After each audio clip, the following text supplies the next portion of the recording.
Radyo-Katipunan. News, insights, inspiration. Radyo-Katipunan. Down from the hill and down to the world. Radyo-Katipunan. The voice of the Blue Eagle.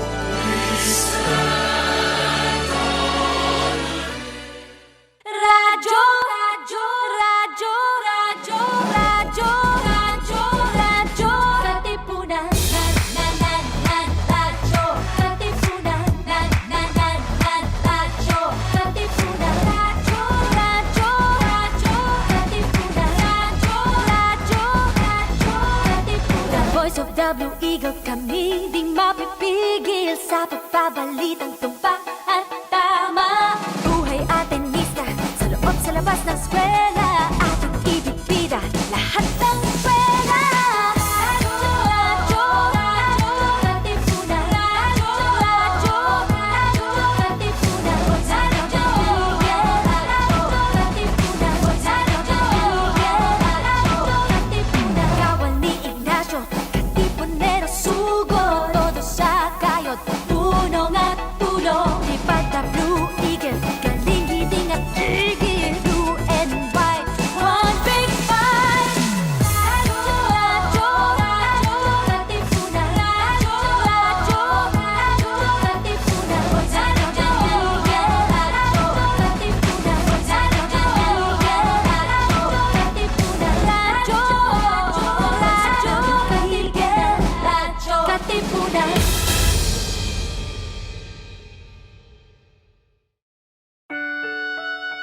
The Jesuit Hour.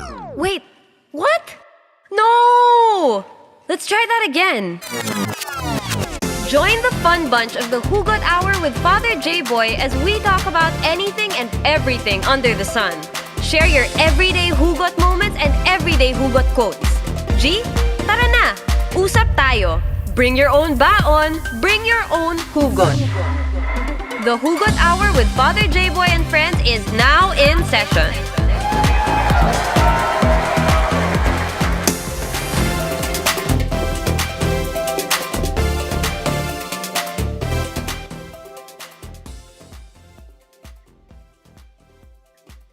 Okay, so we're back. We're back here since last Monday, of course. Welcome once again. Ako po ay si Father Jboy Gonzales. Magandang gabi po sa lahat ng katipuneros at katipuneras. Welcome to Radyo Katipunan's The Hugot Hour, and I am your host, again, Father Jboy Gonzales. Guys, the election heat is on. Nararamdaman natin yan, di ba? We are less than 60 days before the May 9th national elections. And as a nation, we are experiencing several issues that directly impacts our faith life. The truth that has been marred by dis and malinformation, for example, or honesty that we would like in the election that has been defaced by a strategic plan to cheat. The misunderstanding of the separation between the church and state, by dismissing the role of the clergy from active participation in the political life of our nation.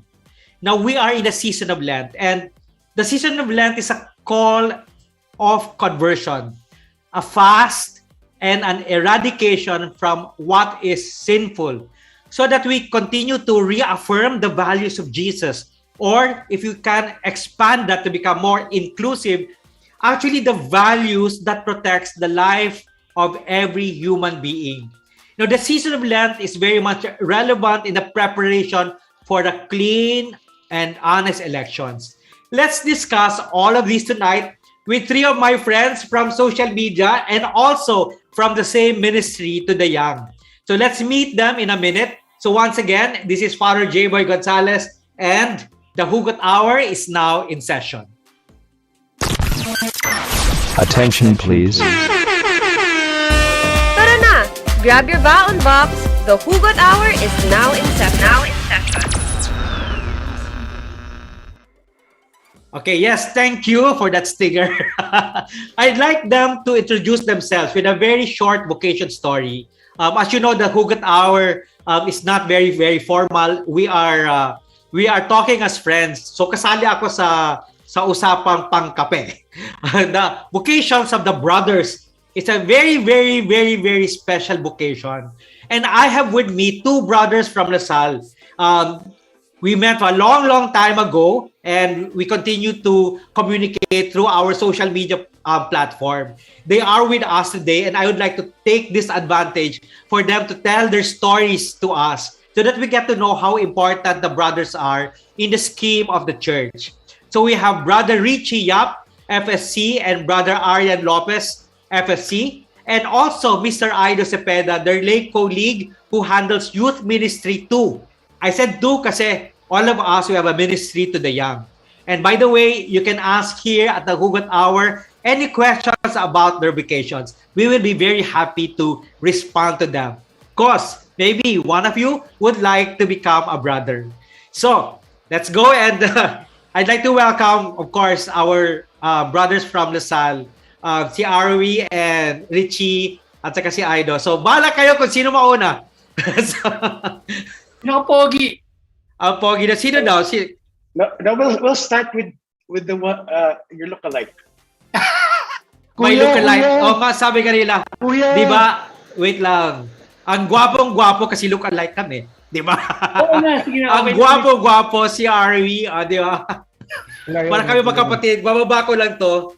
Ngayon lang ako na naka-long sleeve, naka-formal kasi dati ako may bisita kanina. So, Arwi, may twin natin. Let me start by saying, kung hindi dahil sa Ateneo, hindi ako naging Lasal brother. Let that be the topic statement. Kasi, okay. I think what happened to me in college, because I was from batch 97 of Ateneo, I was there from 1993 to 1997. The experiences that I had in Ateneo, plus the immediate things that happened afterwards, after graduation, led to me becoming a Lasal brother. Kung hindi ako pumasok sa Ateneo, kung tinuloy-tuloy ko yung pagiging Lasal ko, kasi sa Lasal Zobel ako nag-aral, feeling ko hindi ako nag-brother. So thank you, Ateneo, kahit na mahaba ang alma mater song, medyo nangangawit ng kamay ko. But I found myself going back to teaching. After graduating from Ateneo, I dipped my toes a bit sa corporate world. But I found out that it wasn't for me. And from some strange reason, I think it was God's practical joke or His surprise to me, He led me to teaching. I went back to Zobel to teach. And that's where I first seriously thought about becoming religious, which was a surprise for everybody, including myself. My mother, my father, the teachers that I was working with in Zobel, parang, yan, nag-brother. But as I say, kung ako nakapag-brother, di kahit sino pwede pumasok sa religious life. Yeah. So that's that in a nutshell, I think. And I think I never thought of becoming a priest. It was my experiences with the brothers that I grew up with in Zobel that sort of shaped my leaning towards religious life. So we are brothers because our service to the church, first and foremost, is through the schools. And maybe Brother Richie will elaborate on that later. Kaya hindi kami nagiging pare.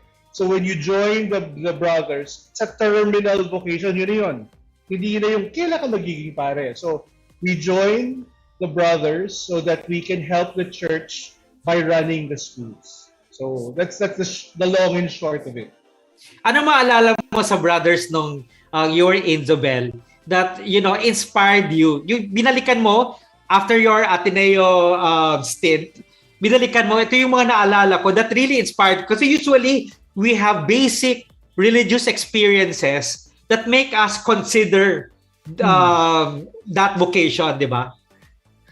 So to me, it was the openness of the brothers that they were adults in school who talked to us about other things aside from your subjects in your behavior. So yung openness nila to talk to you, to play. One brother, he was the head of the school, opened his office during recess and lunch. So anybody who wanted to go in, there were board games, you would talk to them.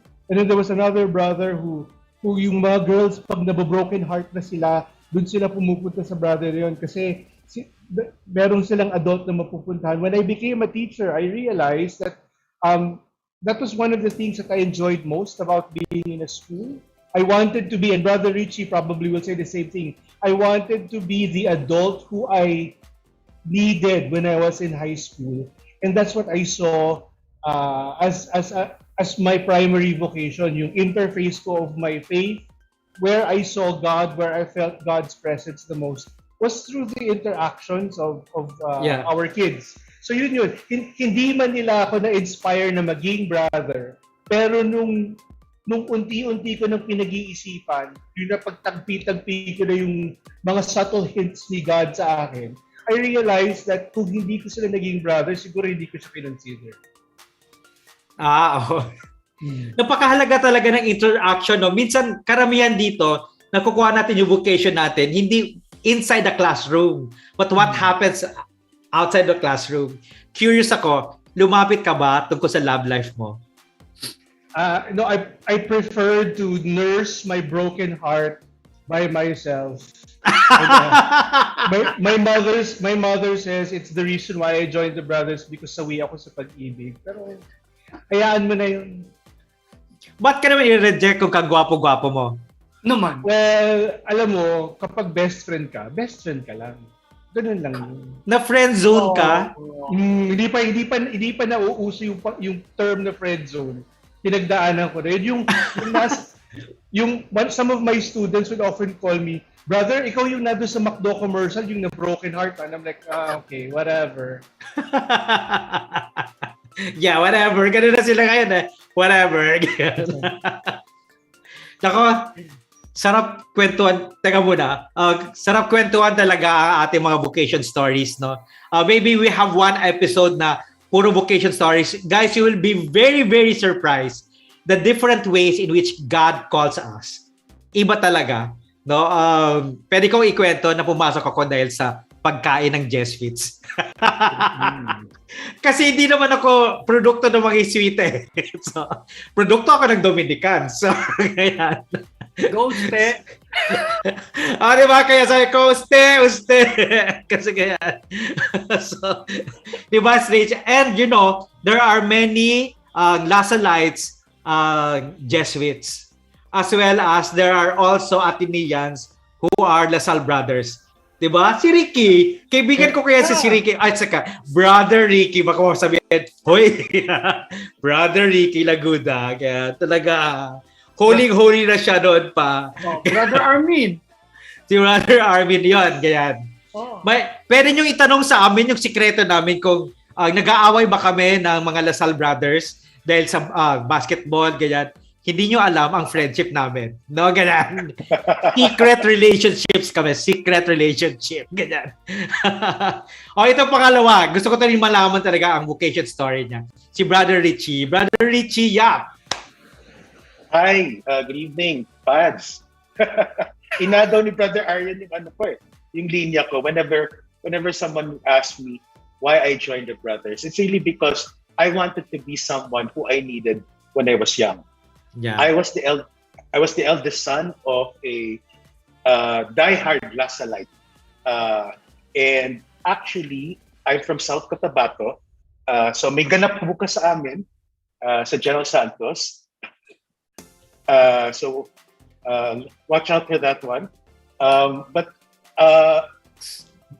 bukas. March 15, punta po kayo. Ganyan. Yeah, but when I was in grade school, I was very much exposed to the priests and religious because my father was very close to them.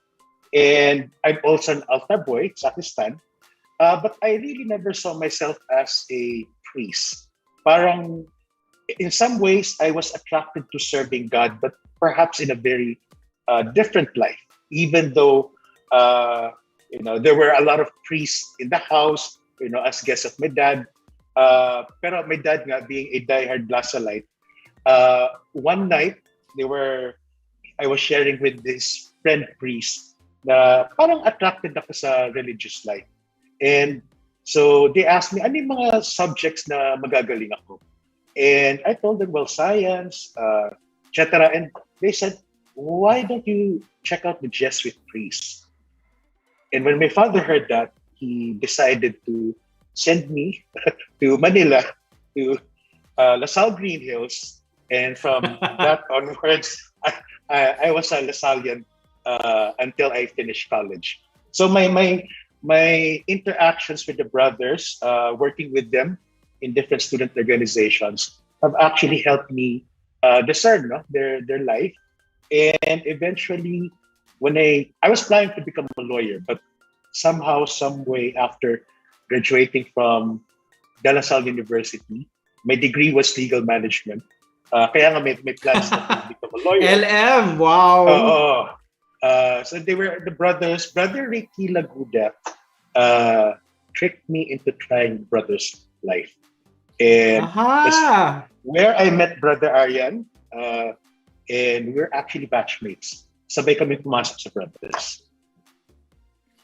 Then I think over the 21 years, 22 years, I always enjoyed working with young people, accompanying them, and really trying to be the kuya that I never really had.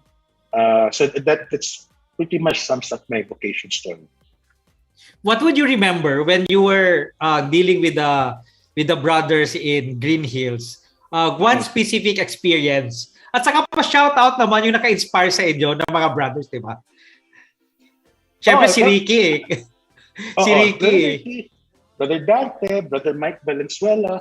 I think a lot of those brothers that were in LaSalle Green Hills at that time, including Brother Vic Franco, were instrumental in getting me to consider the brothers' life, because they were happy men.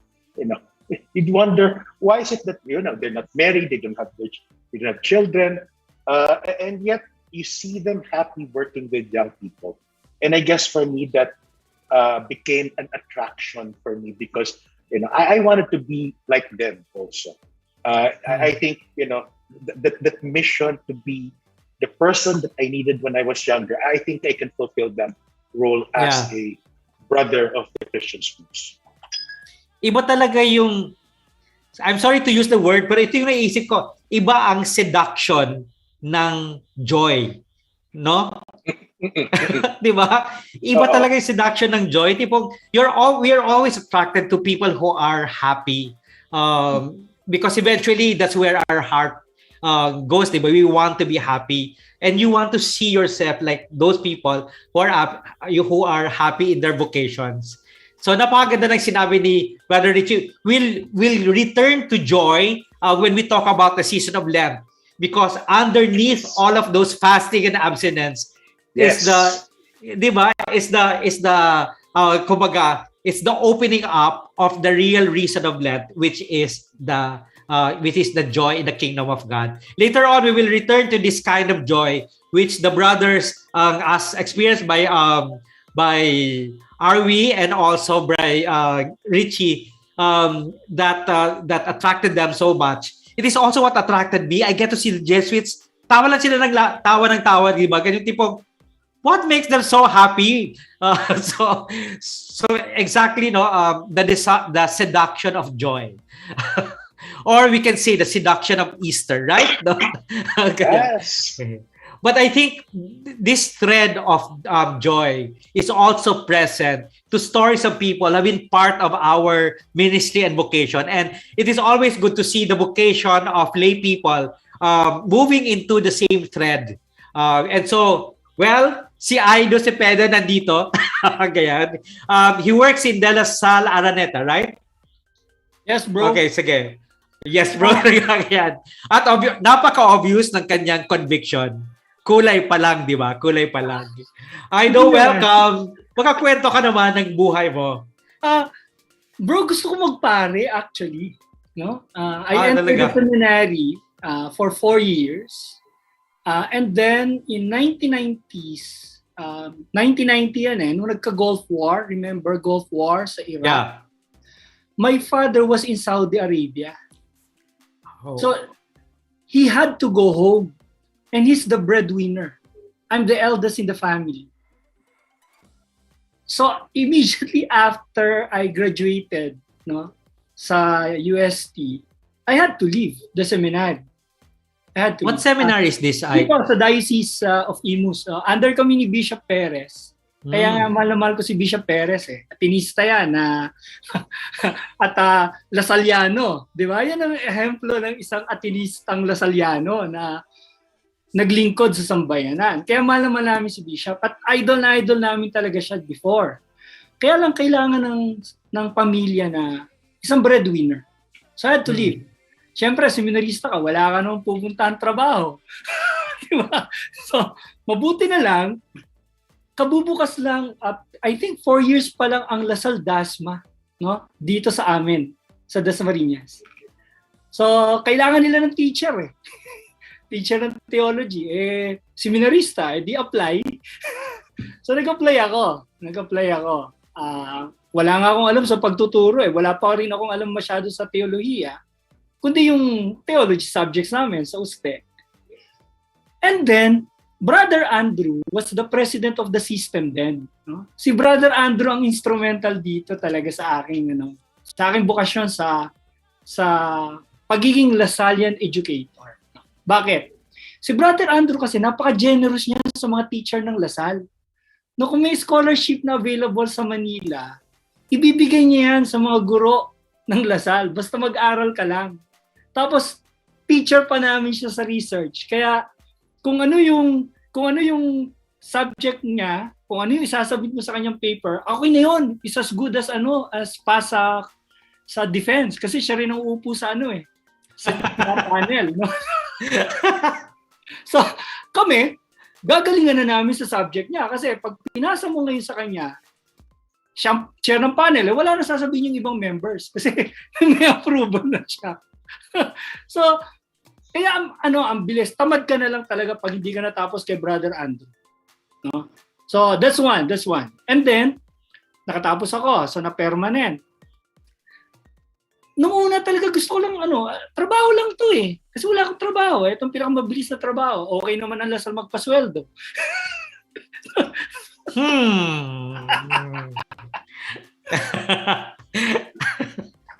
Pero mas okay daw nga. Pero nilipat na ako na saan. Pads, mas okay daw ang Ateneo. Ay, nako. Pinag-uusapan nga namin kung okay ba ito ka magpasweldo, Diyos ko. Tapos yun, after nung na-permanent ako, tuloy-tuloy na, kuha ka ng sa Manila uli. Kasi, again, may scholarship. No? Kung hindi naman sa scholarship, hindi ako makapasok sa Manila. Mahal-mahal sa Manila. Inilaglag no? So may scholarship. No? Because of Brother Andrew, he was very instrumental. Tapos, na-meet ko na yung ibang mga brothers, especially Brother Ceci. So, Brother Ceci introduced me to the youth ministry, to the Lasallian Formation. So, I became part of the Lasallian Animation Formation team that handled adult formation ng mga guro sa Lasal. Kasi during that time, merong tinatawag na LAF. Ito yung samahan ng mga formator sa buong system during that time. And I was part of that initial trainers that Brother Ceci, Brother Vic, Brother Ray Suplido. Naku, Diyos ko, sila yung mga idol namin sa formation, no? At saka yung yumaong Brother Rolly Dizon, no? I'm privileged to get to know them. And then later on, nakasama na ako na sina Brother Arian, sina Brother Richie, no? Doon ko nakita na meron palang ibang pwedeng puntahan, yung gustong maglingkod sa Panginoon, sa linyang ito. At sila yung gumabay sa amin, no? I really for me, no, yung vocation ko as Lasal educator, I owe it to the brothers. Pero may isang incident kasi kung bakit ako nakapagpatuloy dito. 6 years into the ministry, I wanted to leave kasi parang alam mo yun, sa theology kasi wala namang bago sa content eh. Di ba? Yun lang naman ang content ng theology eh. Wala namang bago sa tenets of faith. Pero may pagbabago sa paraan ng pagtuturo. No? So, syempre, pa-cute ka, kailangan very creative ka, kasi hindi ka papakinggan ng mga estudyante, so kailangan matuto ka. Di ba? Kailangan maging actor ka eh. Kasi pag hindi ka magaling sa loob ng klase, at hindi ka magaling alam mo yon, makakuha ng, ay ikaw, Father Jboy, magaling ka dyan, actor ka eh. No, singer ka. So kailangan maging ganun ka eh, di ba? Magpanggap. And then, parang nawala yung sinasabi ng joy. Alam mo yon, yung kasi routinary na siya, mechanical na siya. And then toward one end of the semester, a student came up to me. And then he just said, sabi niya, "Sir, thank you very much." So ako, isang tao na noon ay routinary yung ginagawa, may isang estudyante na lumapit, nagpapasalamat. Ibig sabihin, kahit ako ay isang mechanical lang yung ginagawa, may impact pa rin pala yung ginagawa ko. Yeah. And it changed my outlook about what I'm doing. Sabi ko, may sense pa rin pala yung ginagawa ko. So, he changed my perspective about what I was doing. And yun, tuloy-tuloy na, from 91 up to the present, na part ako ng Lasallian family. And I thank the brothers because the mission was shared with us. Hindi nila sinolo. And I think that's the key why we embrace being Lasallians. Parang hindi binulsa yung campaign funds. Ay, so I'm sorry pala. I forgot. Separation of church and state, Father. Ano ba yan? I forgot. Nakalimutan ko. Sorry na lang. Ganyan. Lord, mamaya na, please. Ganyan. Meron akong temptation ka sa kay Idol. Kaya ko, sige nga, Idol, pakita mo naman yung pagiging animator mo. Sige nga. Sample. Ganyan. Yan, ganyan talaga. Ganyan. Sige nga, kung ikaw nasa kakamping rally, ano yung sisigaw mo? Hindi kami bayad. Hindi kami bayad.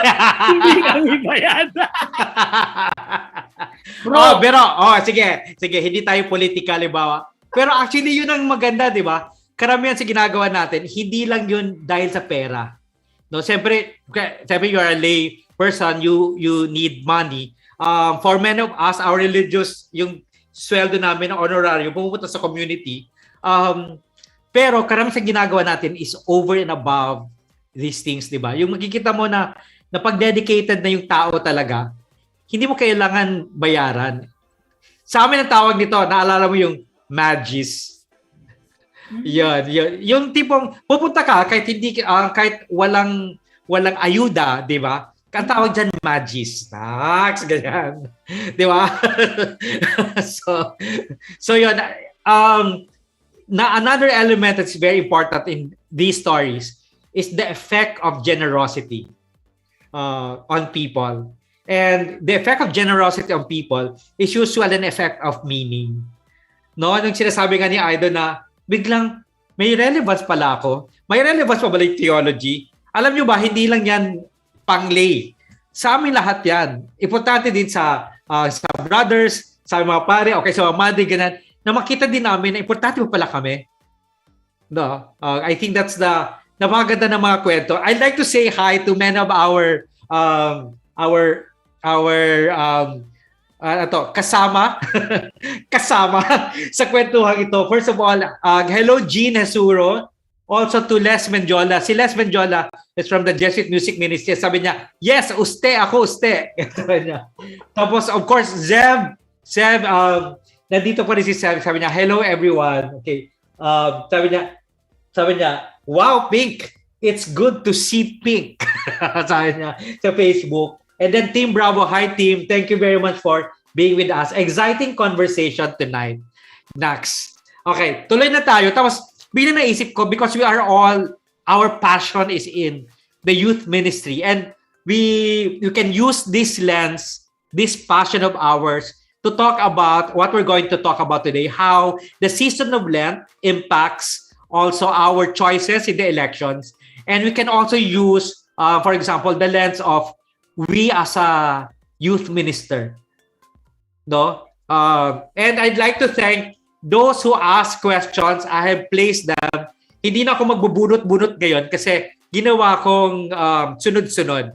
So, our discussion today will begin with where we want to go. Doon muna tayo sa gusto nating puntahan. And then the second, where we are. And then third, pag-uusapan na natin yung how to get there. I hope that is okay with you, that there is a certain logic in our discussion today. So the first question that has been asked is this: where do we want to go? So ang tanong nila, what is our hope for the future, for the elections? So meron nagtanong ng ano yung hope natin na mangyari sa election at ano din yung hope natin pagkatapos ng election. Yun ang dalawang tanong nila na kailangan natin bunuin sa pag-uusap na to. Sino gusto mauna? Ganyan. Ano yung hope mo? Honestly. Ganyan. Ano? Na manalo si ano? Oh, I know, ikaw na. Ikaw na. Ano yung hope mo? May mga bagay na gusto namin sabihin pero ikaw lang magsasabi. Obvious naman, bros and fads. I mean, my profile pic is obvious. My shirt color is obvious. I want Lenny and Kiko to win. Why? 5 taon na tayong nasa kadiliman, Pads. Kailangan natin ng liwanag sa dilim. Sa totoo lang, seriously, I've seen the elections from 86 up to the present. I've seen the elections. 86, we were very hopeful. Kasi I was part of the Parliament of the Streets then as a high school student, no? Taught by the ICM sisters. ICM sisters, alam naman natin, di ba? Grabe yung social activism ng mga yan. So naipasa sa amin. Kasama mga guro, sumama kami sa lakbayan, sumama kami sa mga farmers, lalong-lalo na dito sa Cavite, na during that time was land grab, no, hamleted, no, and what have you, the harassment. So we know what's in store for us then, no, and we joined it. We joined the swelling of the support, no, to oust the dictatorship, and we won. Unfortunately, we were not able to maximize the gains, no? Unfortunately, no? Kaya isang henerasyon. Nandun ka ba sa EDSA? Nandito po ako. Ako, wala. Dito kami sa Cavite. Dito kami nag-rally nung time na yun. Pero ano pa rin yun, di ba? Sinasabi ko nga na sometimes the EDSA word misnomer. is a misnomer. Kasi ako, nasa Cagayan de Oro ako, and we were also organizing the same rally as what was happening in EDSA. That's why I call it, mas gusto ko na people power, because it's really the whole people more than anything else. I just want to say that, no? But totally agree, Pads. Totally agree. Kasi akala nila doon lang sa EDSA nangyari. Hindi, buong Pilipinas yan, no?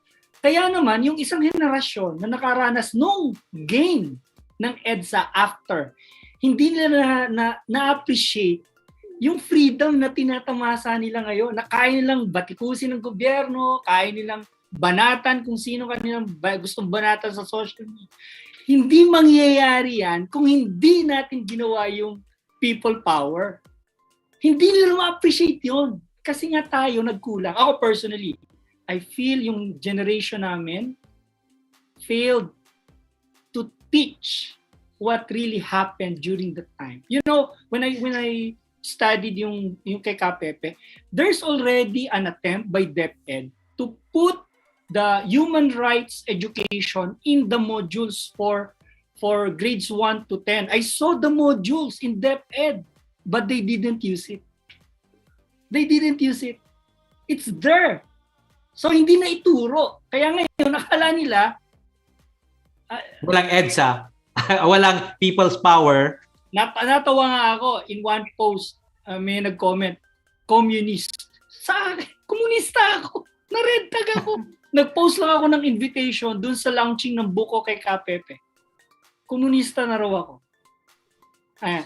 Fast forward, ngayon, bakit ako? Nakikita ko yung similarity eh. May feeling tayong gano'n na parang bumabalik tayo yung panahon natin. When sinabi mo batch mo, panahon mo, it's generation, kasalanan namin ng generation ko. Anong generation pinag-uusapan natin? So, anong generation to, Aido? Ako, gumraduate ako 91 eh. Na college. So, nag-college. oo. Kaya, di ba, isang henerasyon is 25 years. Malapit tayo. 89 ako eh. So, di ba? So, I feel like I failed in that respect, no? Kasi yung generation ngayon, no? Yung mga aktivista ngayon ng both sides, ha? Sila yung ipinanak after eh. Sila yung ipinanak after eh. So, ang feeling ko lang, no? I hope I'm wrong. Hindi natin na ituro ng tama kung ano talaga yung nangyari sa people power. Kasi nga, karamihan to sa mga nakinabang doon, na abandoned ship, namamayagpag na naman ngayon eh. Yeah, they're back. Oo, namamayagpag eh. So, sabi ko nga, parang yung galawan noon, alam mo yung red tagging of the opposition. Yeah, that's one. Baklas, may baklas na nun. Meron na spreading of disinformation during that time. Yeah. Papel. Ngayon Hindi lang yan paggamit ng newspaper. Yes. Yan eh. Sabi ko parang nanunubalik yung before people power. Pero on the other hand, dati rin yung pag-swell ng support among the people toward one symbol of hope. And for me, that's Leni Robredo and Kiko Pangilinan. Wala silang maibato sa character, sa track record, at sa platform of good governance. Wala. Anong binabato nila? Fake news. Puro fake news, that's right. Oo. So, yun ang hope ko. Okay, during muna tayo wala pa tayo sa after the elections. So guys, so narinig nyo na yung hope. Napakaganda kasi gusto ko sana itong Hugot Hour, makikita natin yung pinaghuhugutan ng choices natin. Napaka-importante nun that we talk about concrete situations, concrete hopes. Of course, gusto natin the hope is the coming of the kingdom of God. Pero syempre, pero kung ibabato natin yan sa talagang tunay na buhay, yung kinukwento sa atin ni Aido ay talagang napaka-konkreto. Gusto niyang manalo si Lenny at saka si Kiko, di ba? To those who are part of us, what is your hope? Kung kayo yung kasama natin sa usapan, at kasama talaga kayo sa usapan, what are your hopes for the elections? Kindly write them down in our in the comment section below, and we will mention your hopes. Don't worry, just place them there because we are all in a conversation. So sabi ni Gmar, hello everyone, Gmar Gubalane. John is here, magandang gabi po. And also, mayroon akong Aldino Gonzales. Magandang gabi po sa ating lahat. Kilala nila. Yes. Sir Dino, saan yan sa CSB? Siya yung isa College sa at St. Benil. teachers. Hi, Dino.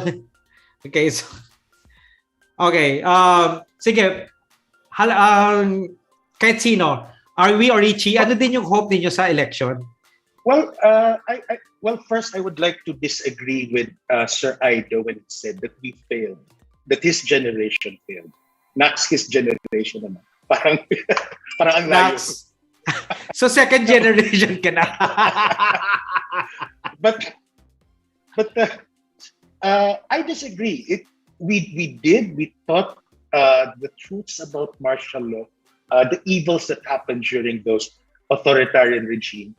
But over the last few decades, we were just in the wrong platforms. That as technology improved, some of us were not able to catch up. I mean, the older generation who were there, who experienced the atrocities and human rights violations, they're already in a generation that are not tech savvy. And because they're not tech savvy, they're not able to share their stories online in all the different social media platforms that are available today. And I guess I wanted to start with that because my hope in the upcoming elections is really for truth to prevail. I'm a religious, and over the last few elections, presidential elections that we've had, I've been very vocal against priests and religious endorsing or supporting candidates. Primarily because for me, it's something that, it's we're supposed to guide our flock, our students, our parishioners, but we're not supposed to outrightly endorse a candidate. And yet, in these elections, for the very first time, hundreds, thousands of priests and religious are coming out. And I suspect with the same conviction that I have, that because there is so much lies, fake news, deceit, disinformation that has been happening, trying to erase the evils of the past.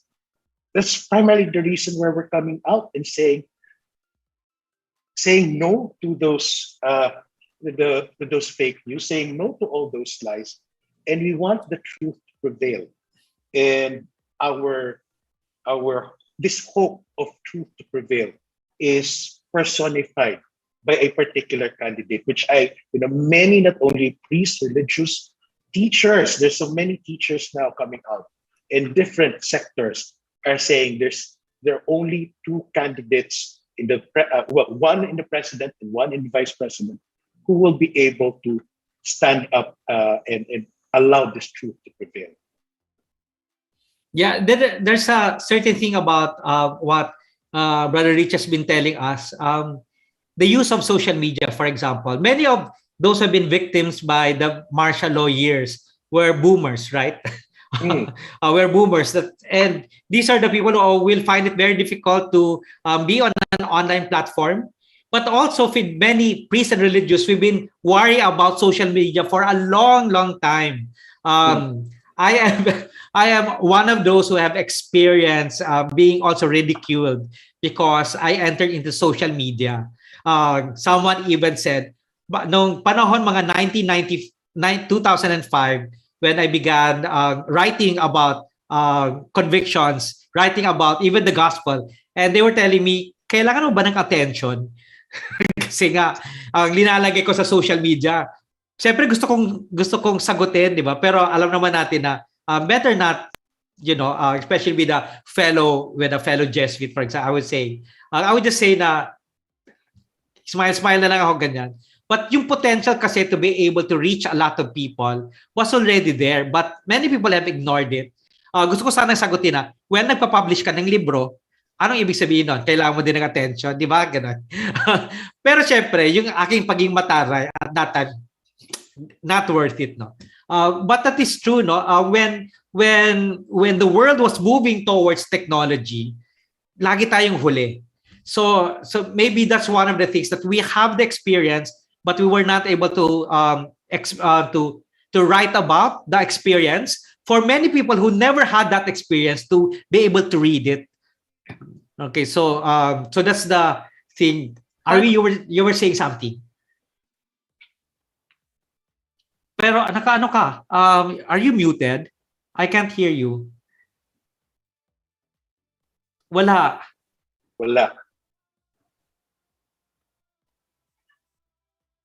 Okay, sige. Balik ka na muna, Arwi. Don't worry. Or again. I know you want to say something.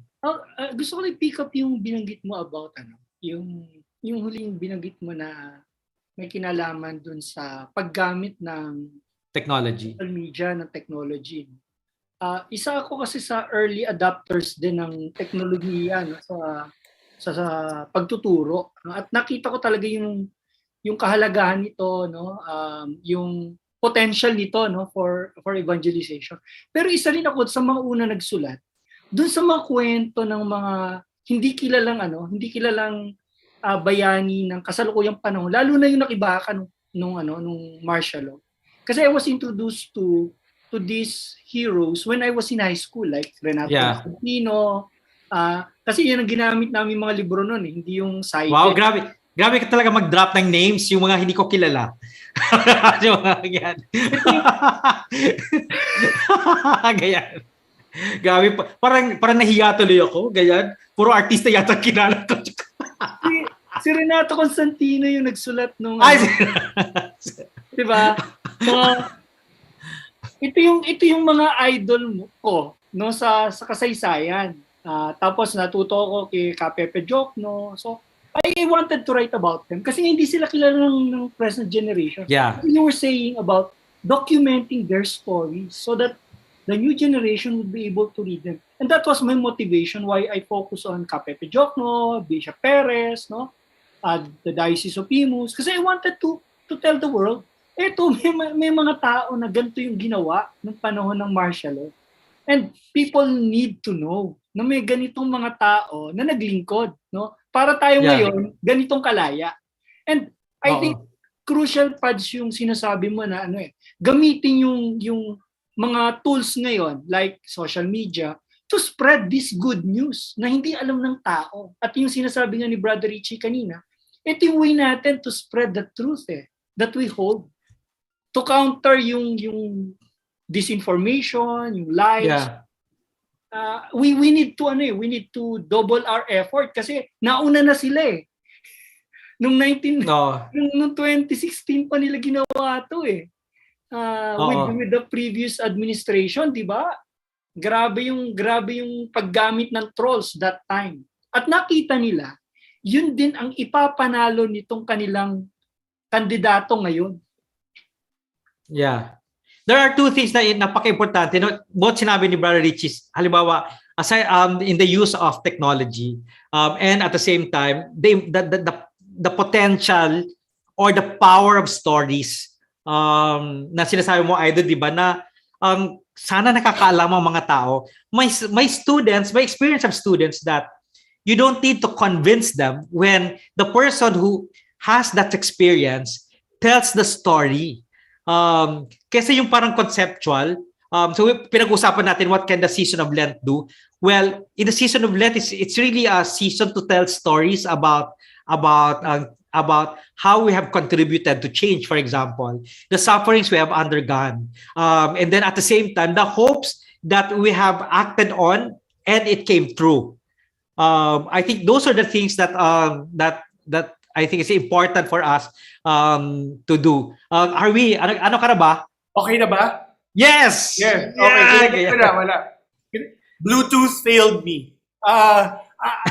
Just as I think I'll mix a bit what Brother Richie and Sir Ida was saying in terms of the failures and not failures. I think what we failed to translate into terms of the groundswell of people power in 1986, hindi nagbago yung pamamaraan natin ng pakikitungo, especially when it comes to our politics and the way the middle class, the upper class, and the lower class, diba? Parang yung mixture yun, parang naging hindi tayo, the caring we had for the country did not cross over in those critical years na that was the time where we could have changed a lot of things. We know that corruption is from the lowest level up to the highest level, and it's not a matter of changing just your president and your vice president. That's my first part. The second part, in terms of even with the way we reach out right now, I agree that we have to exhaust all means of reaching out to people. But don't we love hearing stories from people that we trust and we know? And I think what we're seeing now and why people are reacting very creatively and very panically, if you want to use the term, is because there's this groundswell that we were talking about that's growing again. And I think aside from our doubling our efforts in the virtual space, I think what's important is sasabayan na natin yung reaching out to others in a physical way now that we're alert level 1, and we're sort of okay with it.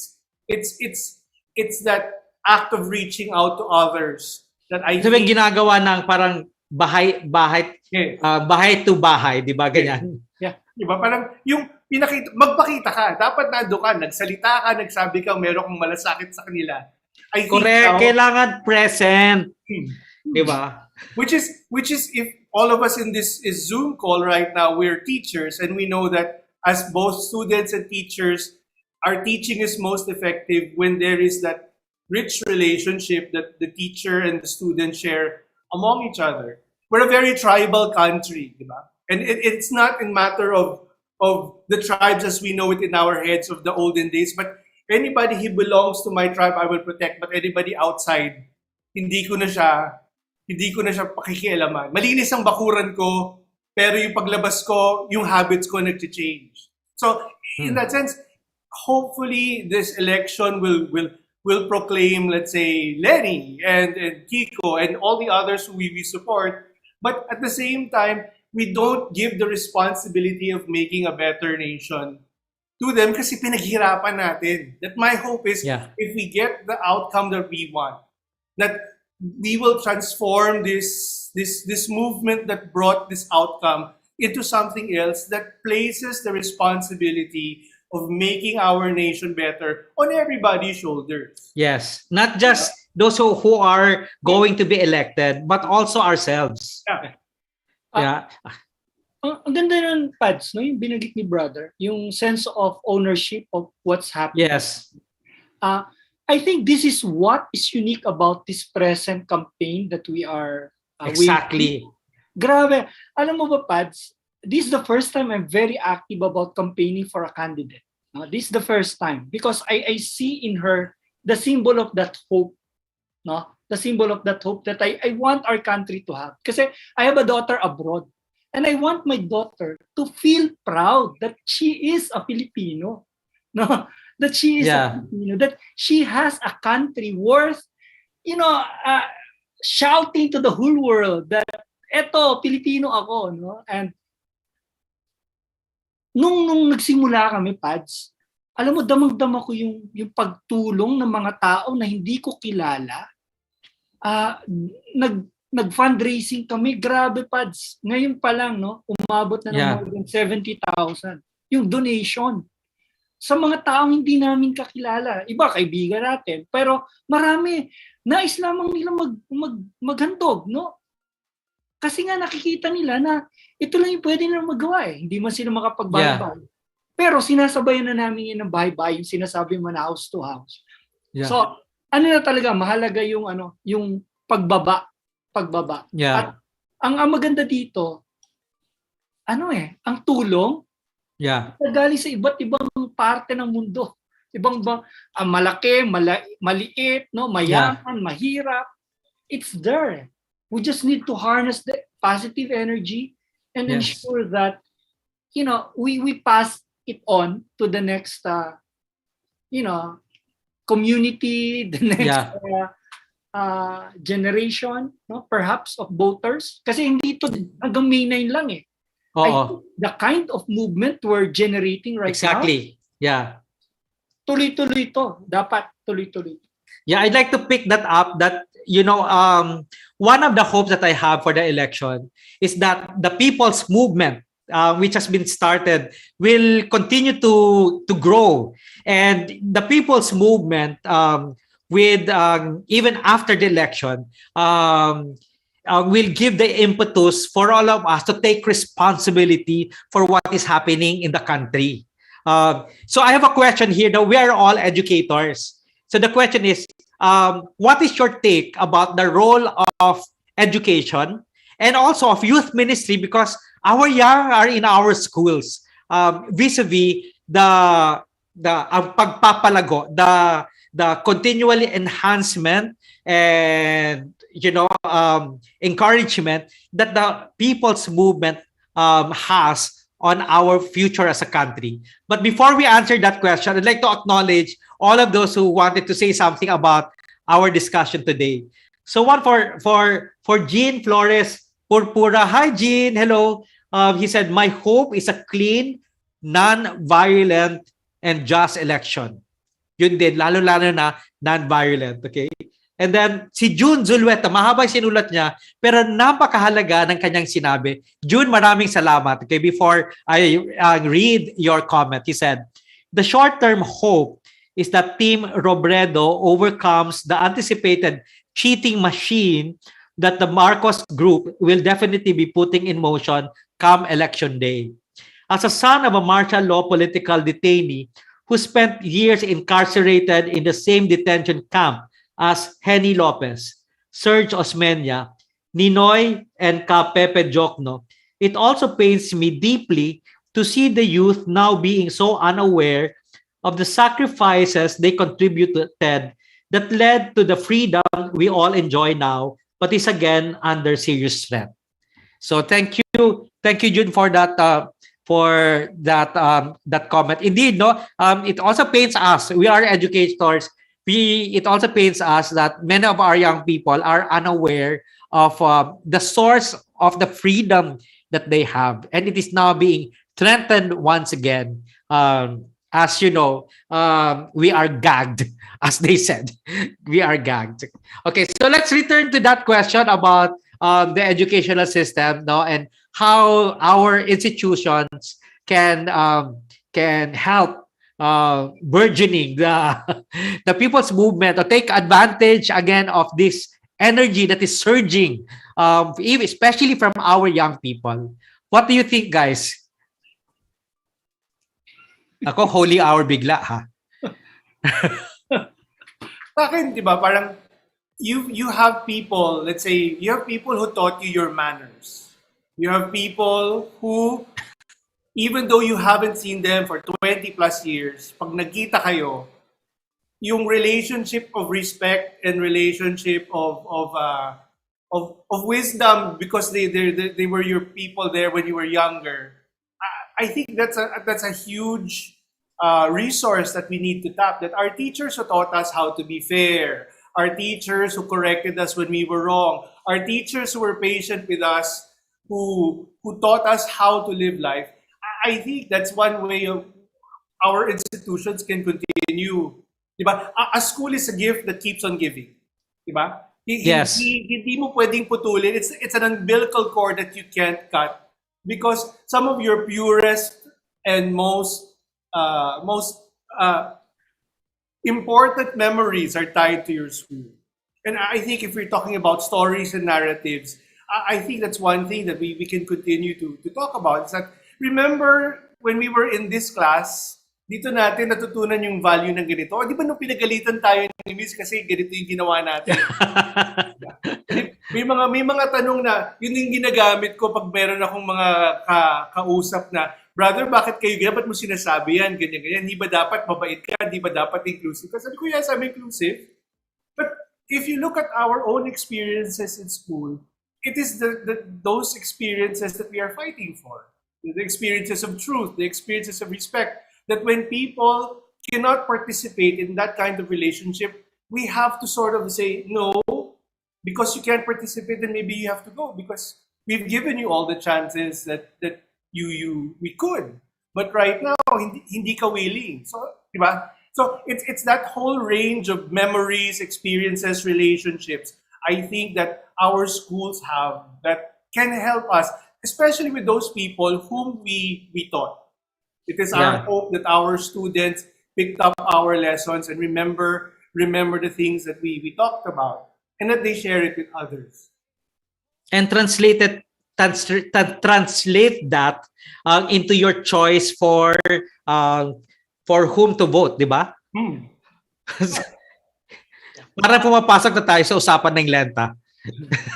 Pwede na tayo mag-Lent actually, no? Let's talk about this disconnection from the things that we've taught them, and then at the same time, why is it that there is a connection vis-a-vis values and the choice that they're making?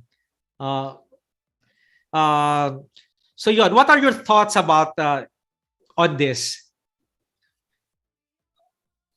Fads, ako, unang-una, yung mga pagpapahalaga natin sa buhay kasi nagsisimula sa pamilya eh.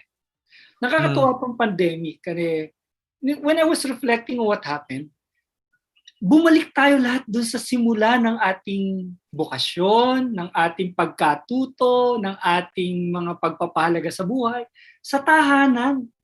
No? Ibinalik tayo nitong pandemya dun sa simula ng lahat, sa tahanan. No?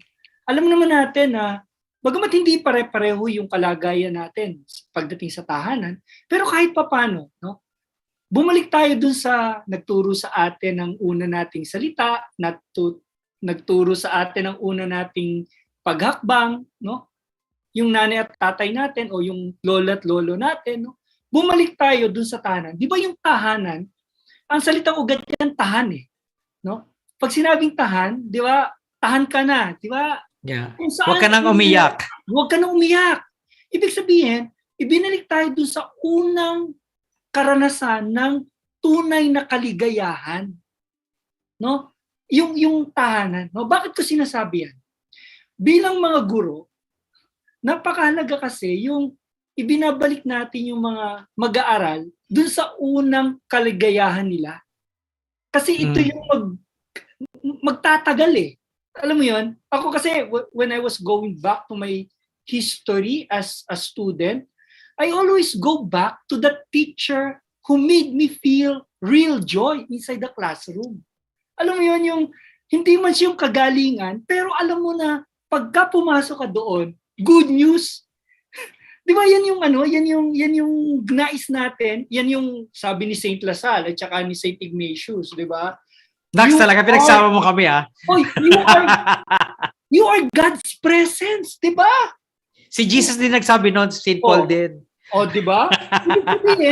Ibig sabihin yung ating misyon ay pagpapatuloy lamang ng misyon ni Jesus. Correct, yeah. Pinasa ni San Pablo, ipinagpatuloy ni na San Ignacio at saka ni San Juan Bautista de la Salle. At ngayon, pinagpapatuloy natin bilang mga pare, bilang mga brother, ako bilang guro, na pag pumasok ako sa paaralan, dapat nagdadala ako ng mabuting balita. Nagbibigay ako ng kaligayahan. At sa tingin ko, Pads, pag ito yung naging pamantayan natin, whether it is online or not, whether we go back to face-to-face, do we bring that joy? Do we bring that joy back to the lives of our students? And this is now the call here at present. No? Yun ba yung dala-dala natin sa tuwing pakipag-usap natin sa social media? Do we bring that joy? Do we bring that good news? Baka naman hindi good news yung dala natin dun sa pagsagot natin, dun sa comment natin. Kaya ako ingat na ingat ako sa pag-comment. Kasi baka, di ba? Yung uri ng pagmamahal na nais nating gawin, no? Bardagulan kung bardagulan. Pero hindi eh. There's a way to fight fake news without disrespecting the person. No? Do you think what we're doing also in school is to really uncover, even unmask what is happening, so that what we recover is this primary the primary experience of tahan, a return to our home. And we know home is not a physical building. Si Brother Richie who died, he said, I know where my heart is. I think that is the one that is being recovered by the season of Lent, and also by an educational institution. What do you think? I mean, yun na nakukuha ko from sinasabi mo, Idol, di ba? At saka Arwin. So, talagang, yun. Richie. Biglang napaisip ako na. No, when you think about it kasi parang as Brother Aryan and I were sharing, I think in my ministry, especially when you're teaching young people and working with them directly, I think part of our role as educators and even any youth minister is to provide to continue the mission of Christ's healing ministry. Yeah. There are so many of our young people are wounded, for many reasons, whether it's family or whatever situation they are in. I remember back in 2016 and in the years that followed, I've talked to a lot of former students who have been, openly supporting the current administration. While it pains me that, that has been their decision, I really needed to find out why. And to be able to do that, I have to talk to them and to listen to them. And there was one girl who was sexually, I'm sorry, just That's to share. okay. Yeah. There's no name naman eh. She was sexually abused by her kuya, who was also a drug addict. And for her, the promise of the current administration to eradicate the drug problem was her only, was her only salvation to get out of that situation, because her parents would not believe her that her kuya was actually sexually abusing her already. And that is just one of the many sad stories I've heard from my former students. A lot of those are really coming from frustrations and hurts, unhealed. And because of this, they would grab at any opportunity, any promise from any politician that will make their lives better and to get them out of that situation that they find themselves in. Now, I'm sharing that because, in schools, in whatever youth ministry we are involved with, if we can do more in healing whatever woundedness our young people are experiencing, maybe they wouldn't, find their salvation in people who, spout Or in lies. false promises. Or in false promises. So I guess that's something that we need to look into as well. If I may add, Pads and brothers, binanggit ni Father Jboy yung tungkol sa ugnayan, yung kahalagahan ng ugnayan. At I think partially yun din yung point ni Brother Aryan kanina, no? Yung malalim na ugnayan natin doon sa mga mag-aaral, no? Kasi ito rin yung nagbigay ng lalim doon sa bokasyon niya. Naalala ko nung ako yung director ng campus ministry sa DASMA, no? Isa sa in-establish talaga namin yung campus peer ministers.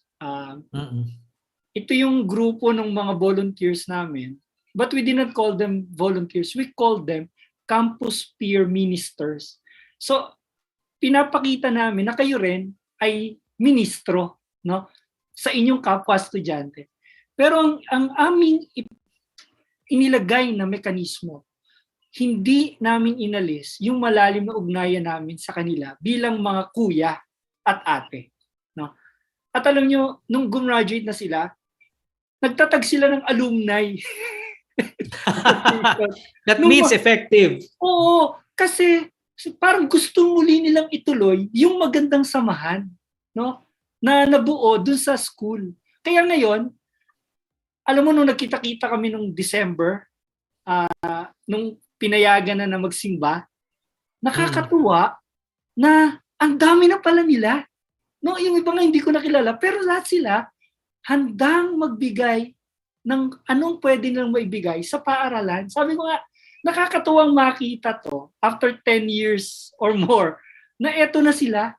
No, they are already doctors, engineers, architects, teachers, but they still go back and they still look forward na magsimba at kumanta.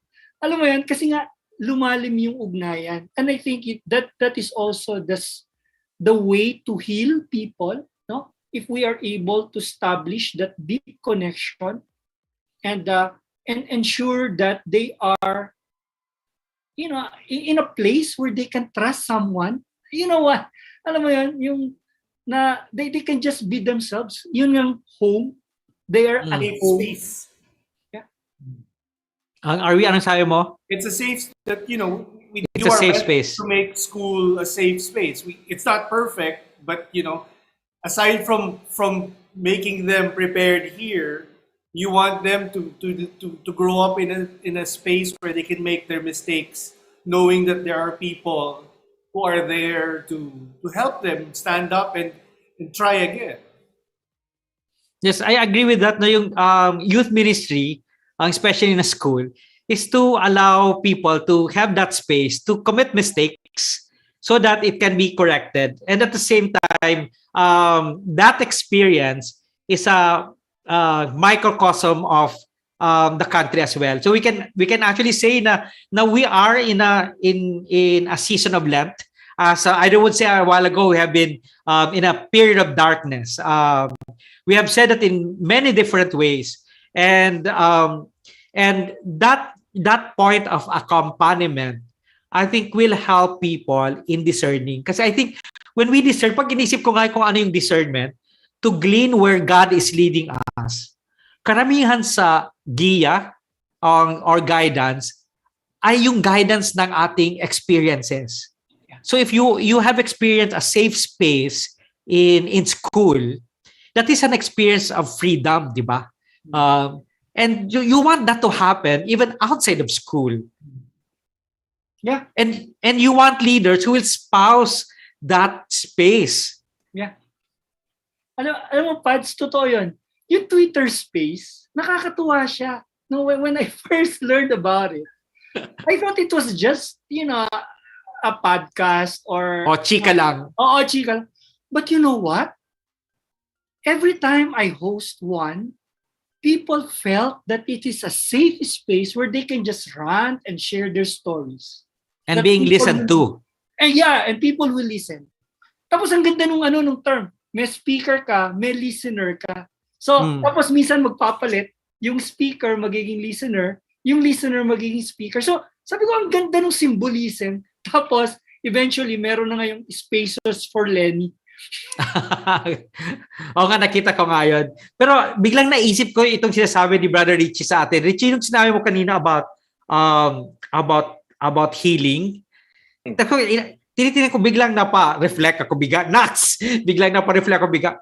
Oo nga pala, isang gamot sa healing, isang gamot or isang gamot sa brokenness is actually listening. Yes. Diba? Listening. Hindi naman natin ma-solve yung problema nila, di ba? Oo. Kahit hindi lang siya pera o hindi lang siya psycho-emotional, hindi talaga natin ma-solve. Pero yung listening is a gamot, is a medicine. And inisip natin, are we going to elect a leader who is willing to listen to us and what we want to say? Before we continue, I just want to say hello. Ang haba ng reflection niya dito. Kaibigan ko to. Sa totoo lang, isa sa mga kaibigan ko to. Sa totoo lang.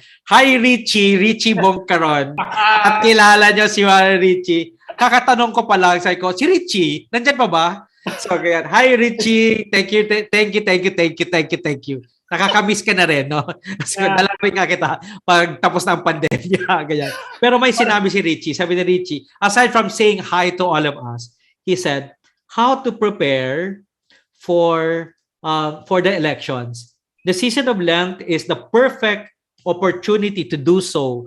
Kung mahalaga sa atin ang kahulugan ng muling pagkabuhay, dapat handa tayong pagdaanan ang panahon ng Kwaresma, which invites us to do the right thing, make the right choices, and sacrifice for the greater good.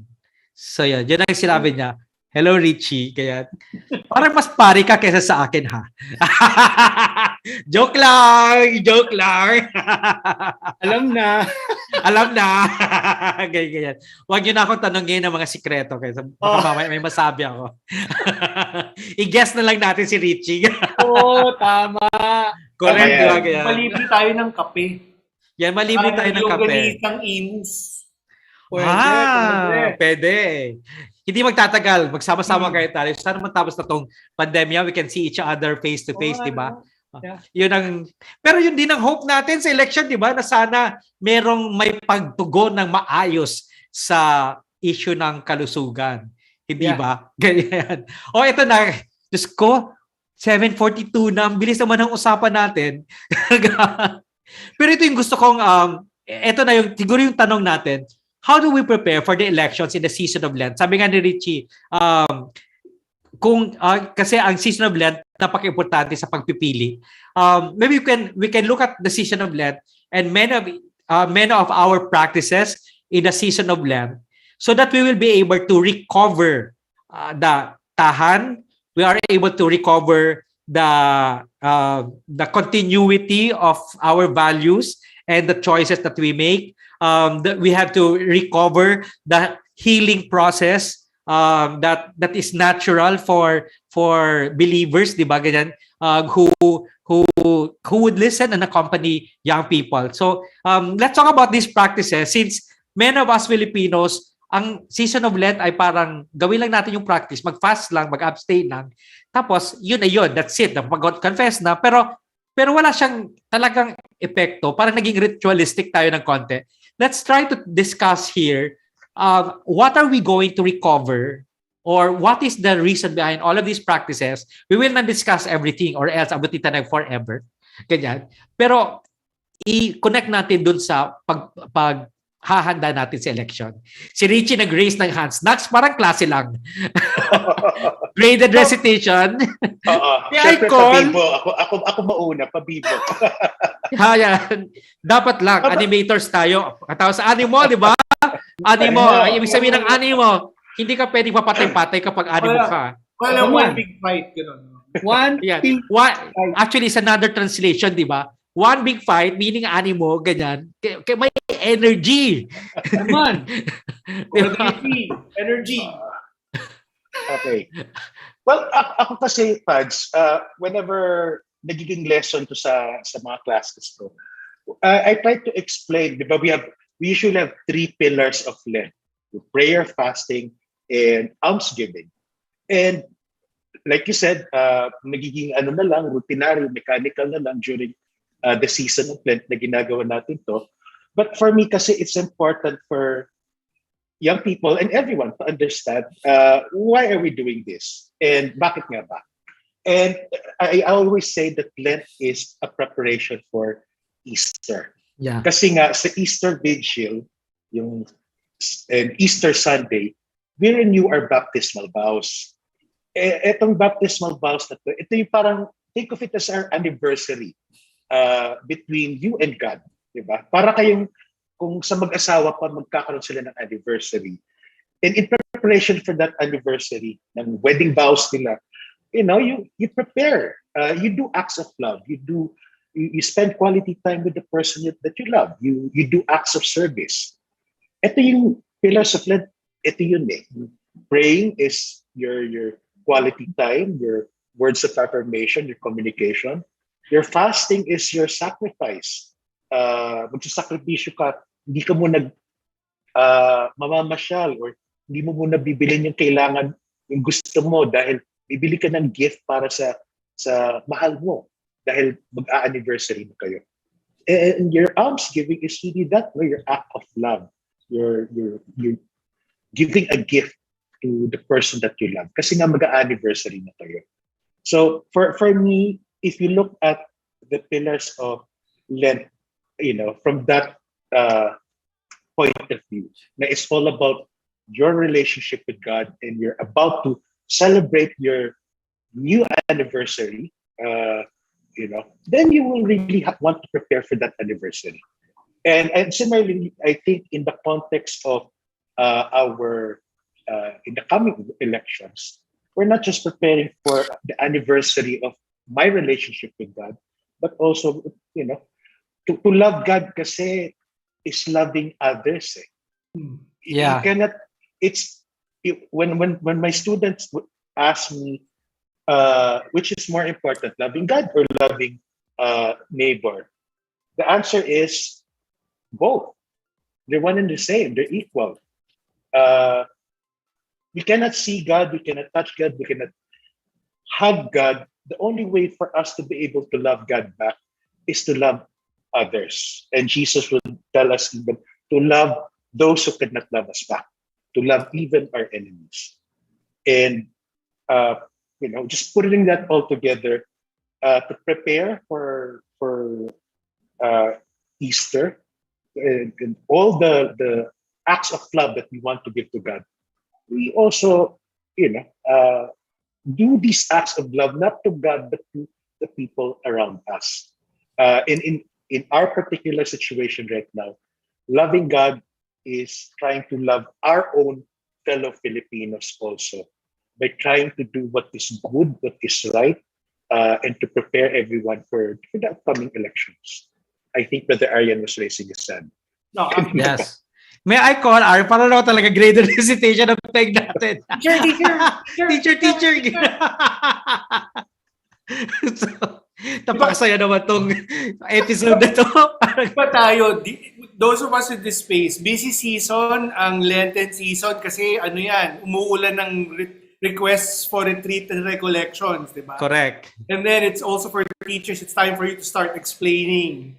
Sa akin, I grew up, my mom's from Malolos, Bulacan, and every single time na meron kaming, na darating yung Lent, we'd get shipped to Malolos, tapos doon kami pupunta, mga bata kami, pero habang lumalaki ka, the images that you get stuck with are bawal maglaro, bawal maging masaya. Pag Good Friday, wag kang hahawak ng kutsilyo kasi namatay si Jesus at malakas ang ano. Or they will say, wag kang masaya kasi si Jesus, hinayaan niya yung sarili niyang maghirap para matugunan ng iyong kasalanan. And you grow up with this very strange sense of guilt. And to me, part of unpacking Lent is unpacking the surface of the practices and allowing people to realize that sino ba ang mga taong grabing mag-sacrifice para sa atin? Diba? Kung titingnan natin, Jesus, it's a story, it's the living word of God, it's the gospel, but again, as Brother Richie was saying, all of this is facilitated through your own experiences with people who are here with you here and now. So that, kumbaga, part of reflecting on Lent is being grateful for the experiences of love that you have been blessed with, primarily through your parents, through your family. It's soul-searching not only for the bad things you did, but also for the fact that your life is truly blessed because people gave the same love. It's the same vein of love that Jesus showed to us by going through all. He didn't need to go through all of this, but he did because he wanted to show us that there's vulnerability in love. We can love God because we'll go theological. Pagagalitan ako ni Father Roach. Kapag I love you, Father Roach. My theology comes from Father Roach through the Fire program. And but, also, grace, di ba? Diba, grace. Ako pagagalito in the concept of Trinity. But sa akin, it's that very human experience of love that allows us to go beyond and think about the love that Brother Richie talks about that's available to us at Easter. And if we're talking about love and acts of sacrifice, and if we're talking about the election, if we go by one criteria, who has sacrificed the most? Who has shown the most compassion to others above and beyond their job description? And if that is the case, then clear naman kasi kung sinong pipiliin natin, di ba? Yeah. But if the standard is love, kailangan pa bang i-memorize yan? Ganyan. Di ba? Ganyan. wish, anong mo? Di ba? Oo. And clearly you know that evil is working much, much harder to bring this person down. Yes. Yun lang yun eh. All the lies that have been coming out every single day, new lies, old lies, it's just clear that evil is trying to, defeat goodness. I'd like to pick that up, no? Kasi kanina ko pa gustong itanong sa atin, sa atin talaga ganyan.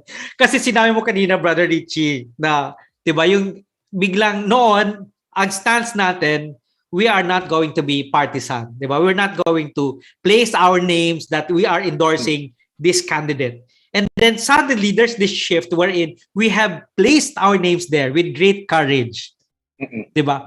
There is this burning question. Aside from the realization that there is too much evil that is working against the good, are there other reasons why you actually place your name there?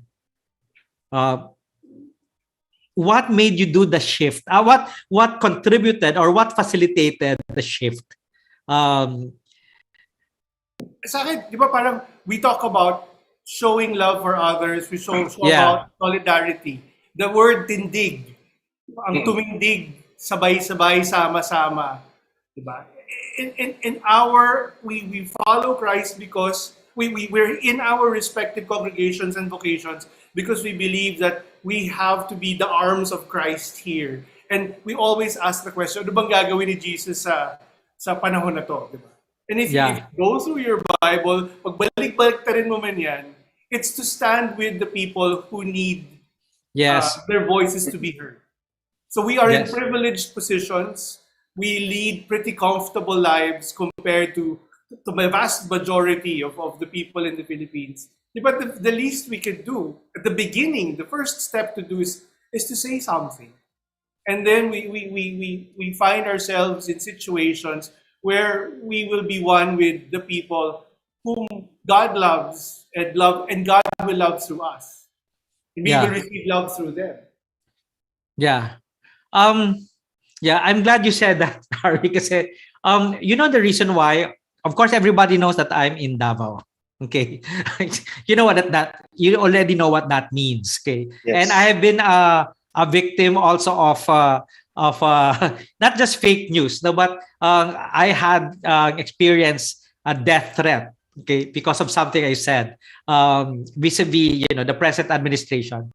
But I just want to share this also because you are I don't know, I have this courage to say this. The reason about being the guides of people, when we say let them discern, okay.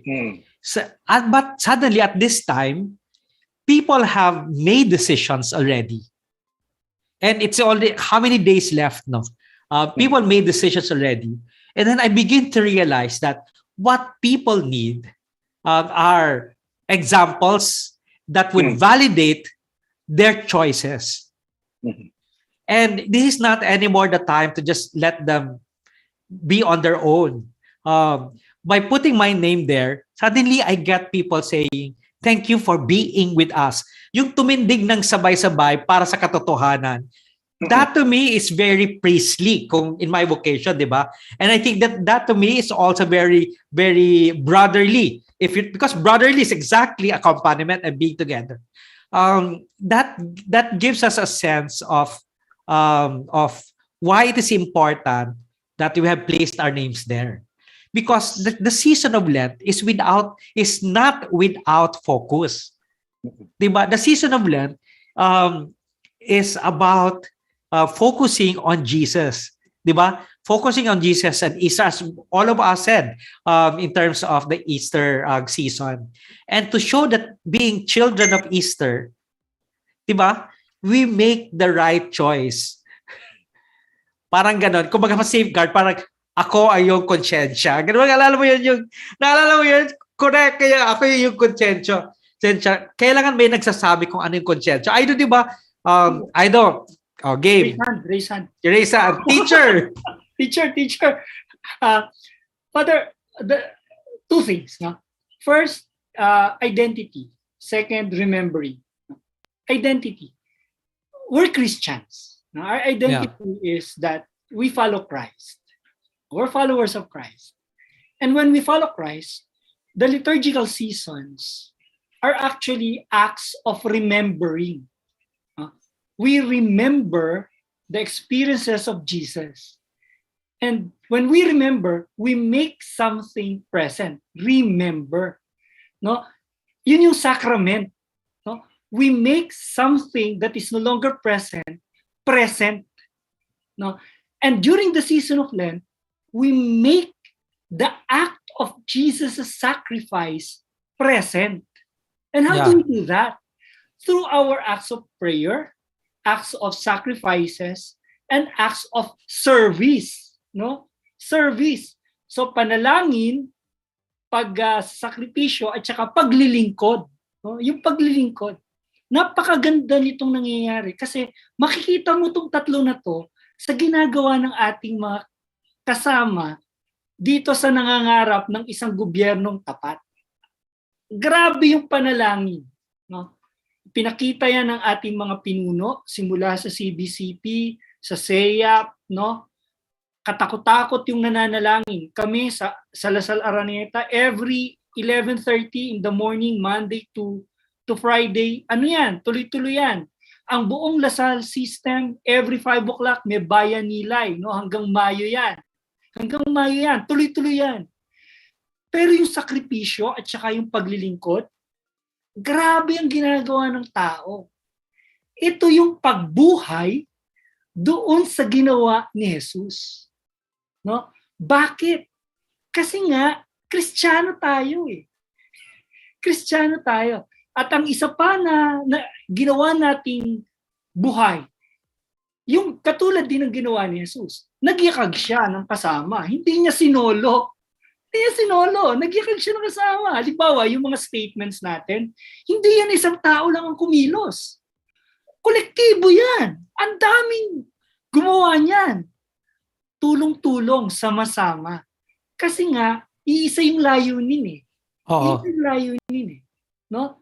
Na kahit papano, sana man lang, no, sa tulong ng grasya ng Panginoon, yung ating pinapangarap na isang mas kaaya-ayang bukas para sa ating mga anak ay mangyari.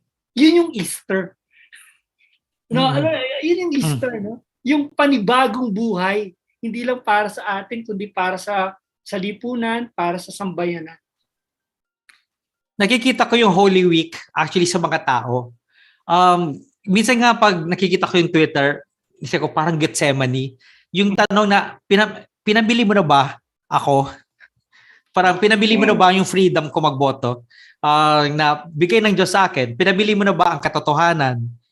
Yung gano'n, di ba? So, kikita mo yung karanasan ni Jesus. O kaya, yung karanasan ni Jesus na rinireject siya.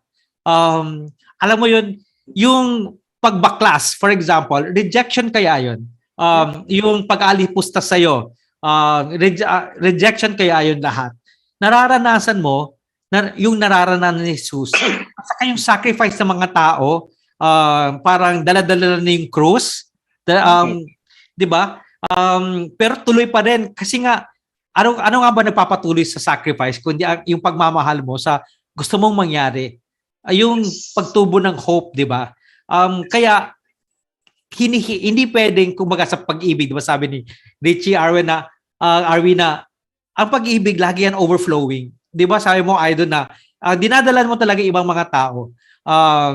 There are two things I remember about that. The first one is that hindi ang grasya ng Diyos, Nax, Father Roach, ang grasya ng Diyos hindi pwedeng ibulsa. Kumbaga, binigay ng tao, ng Diyos sa'yo, hindi mo pwedeng ibulsa. Okay? Parang ganon, bigay ng tao sa yung campaign funds, huwag mong ibulsa. Oops. Oops.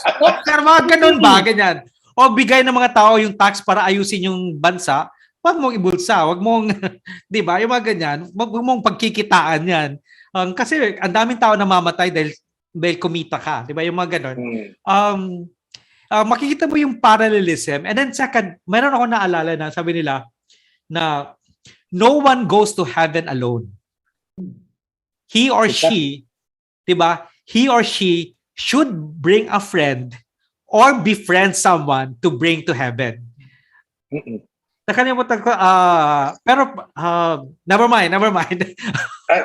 Pero Pads, for St. John Baptist de La Salle, makakapasok ka lang sa langit dahil sa iyong mga estudyante. So, lahat po kami hindi makakapasok ng langit kapag ayaw ng estudyante namin sa amin. Totoo yan, diba? Ang ticket mo pa langit ay yung estudyante mo. Ganda nun, di ba? Totoo lang. So, ang ticket natin kapag hindi mo pinabili yung boto mo, di ba? Yan ang ticket sa langit. So, and then, meron tayong mga kasama dito. Diyos ko, grabe, 8 o'clock na. Nag-overtime tayo. Tapos ito din yung ang haba ng mga comments ng ating mga tagapagkinig. Si Teresa Castaneda. Kirara niya yata. Hello, Mother Tere. Hi Tere daw, ganyan.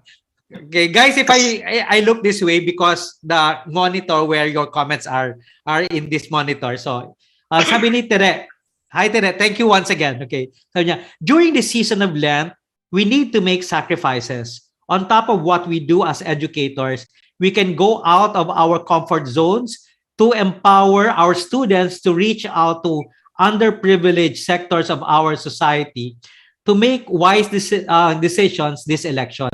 Examples would be A, Grabe. May enumeration tere Wala masabi. Wow. Oy, bigyan niyo to ng iakyat ang sweldo. Joke.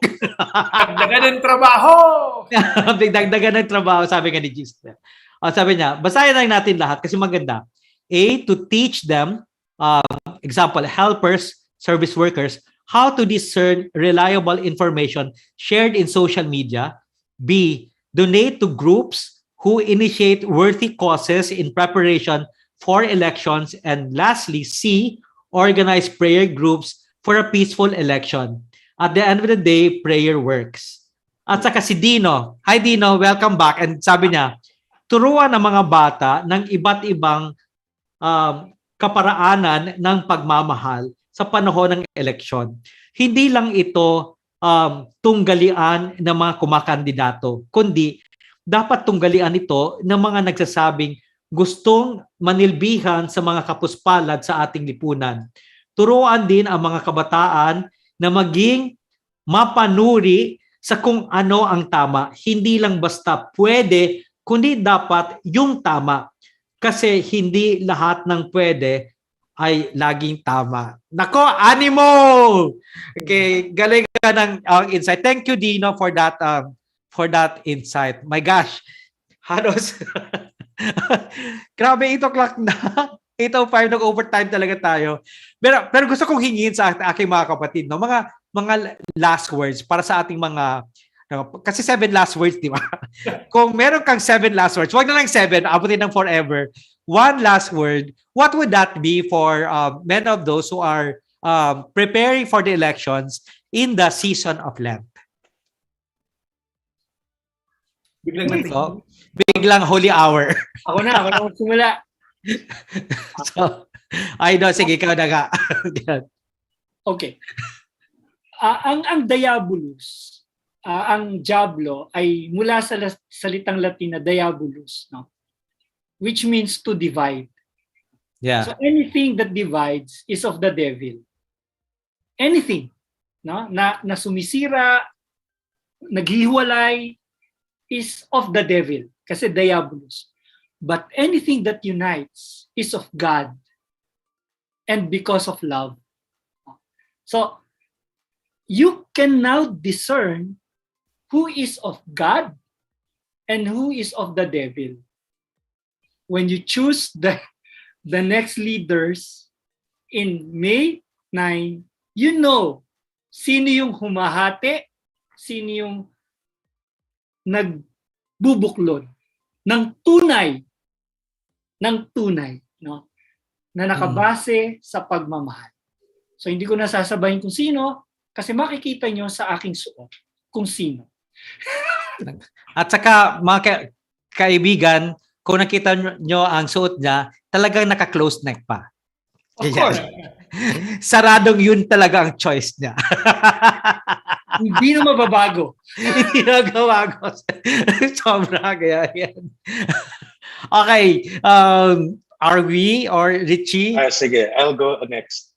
I think what struck me during the first Sunday of Lent was the gospel talking about the temptations of Jesus and how he was able to, choose the difficult path instead of choosing the easiest path. I think just looking at the example of Jesus, our goal towards what we hope for, what we want to happen for our country, will take a lot of work, and there are no shortcuts to this. Many candidates are taking the shortcuts in order to win this election, using fake news, disinformation, whereas you have candidates who really are working hard and doing what is right, even though it's harder, and yet they're not taking shortcuts. I think Jesus gives us a good example that, despite the big temptation, whatever temptations we are facing through, let's not take the shortcut. That has been the current administration had taken the shortcuts in many things in the last 6 years, including extrajudicial killings. We do not want that to happen again in the next 6 years. So Wherever we want to bring our country, let's not take the shortcuts. Let's not be tempted. Let's take the path of Jesus, however difficult it may be. And Jesus showed us that even if we will have to make a lot of sacrifices, it is still worth it. He will be victorious. Yay! Sabi nga nila, kaya nga ang Stations of the Cross, 14 stations, kasi mahaba talagang sacrifice na kailangan. Di ba? Yeah. So, are we? Taka naman, if you take a look at the people in the story of Lent who don't fare so well, if you take a look at Judas, if you take a look at Peter, because, if you take a look, ano bang nangyari sa kanila? When they try to do things by themselves, when I think Judas was pushed to despair and, because he thought that he was by himself and alone. I think that's one thing we should all avoid as we go into Lent, as we go into the elections, is that I think we should start learning and learning to take care of each other in a more concrete way. Looking out for each other. Filipinos are taught, don't mind other people's business. Hayaan mo sila, hindi natin siya kasama. But I think in the coming days, we will see things happen. And if we don't watch out for each other, I think it will be difficult for us. And it's this working together that we're seeing all over the Philippines that I think we should capitalize on. We should hold on to and grab hold of people who are willing to be with us, to stand with us, because it's that forms community. It's that which has carried the Christian community all throughout these years. It's the belief that love and loving one's neighbor and one's God will get us through the darkest of times. So yeah, I think what I think is very inspiring today, even in our discussion, is that we all affirm that it should not end in elections day. Diba? That kailangan natin ipatuloy to capitalize on it because we've learned our lessons well. and we use all means and not to be encumbered by our fear vis-a-vis technology. It should not be encumbered because we are in an older generation, that generation card. I think what is important in our discussion today is that we have affirmed now how relevant our faith is vis-a-vis the direction of our country, vis-a-vis meaning in terms of our lives, even our collective lives as a people, and vis-a-vis our purpose, that each of us have a certain role in our country, and we capitalize on these three things generally. Okay, so thank you very much. Grabe, no? Gusto ko pang magpatuloy ng discussion. Kaya, but never mind. Pwede tayo mag-part 2. Actually, are we remember yung pinag-usapan natin? Di ba? We can do more of that, guys. So just message us, please. We can always do a part 2 because this has been a very fruitful discussion. But for our episode today, I really want to thank my brothers, Brother Arwi Lopez, Brother Richie Yap, and also Brother Aido Cepeda. May nag-comment ng lalim, sabi ni Paz. Pero since nakita ko si Cepeda dito, meron kang biglang lalim, si Paz, Noceda, Cepeda, Melendres. Sino to? Utol mo pala, kaya talaga. Grabe, nagdala yata kayo ng fans club. Syempre naman. Di ba? May manonood. So talaga, sobrang thank you. Okay. So my dear Katipuneros and Katipuneras, the season of Lent really allows us to reconnect with our identity as children of God. It really facilitates with all the practices of penance, a reconciliation of our disconnection, of affirming the commandments not to steal, for example, but voting for a plunderer, or affirming the commandment to protect the God-given gift of life. But on the other hand, why do we vouch for someone who disregards it? We want to bring that connection once again, wherein our values connect with our choices. Through the discipline of Lent, there is a certain reconciliation. As many of our guests said, in praying, in fasting, in being together as one people, in continually doing acts of charity, may we, all of us, become a people of the light as children of Easter. If you have any topics that concerns you and you would like me to consider them here at the Hugot Hour, please po, message me on my social media accounts at Jboy Gonzales SJ on Twitter, Instagram, my YouTube channel, and on TikTok. Watch out for my upcoming podcast, Jescom Podcast, Juice at Diyos. Talking about many thorny topics, Jescom, within the ambit of faith, Jescom. Only on Spotify. So good night, everyone. This is Father Jboy Gonzales, your host, wishing you a great week ahead.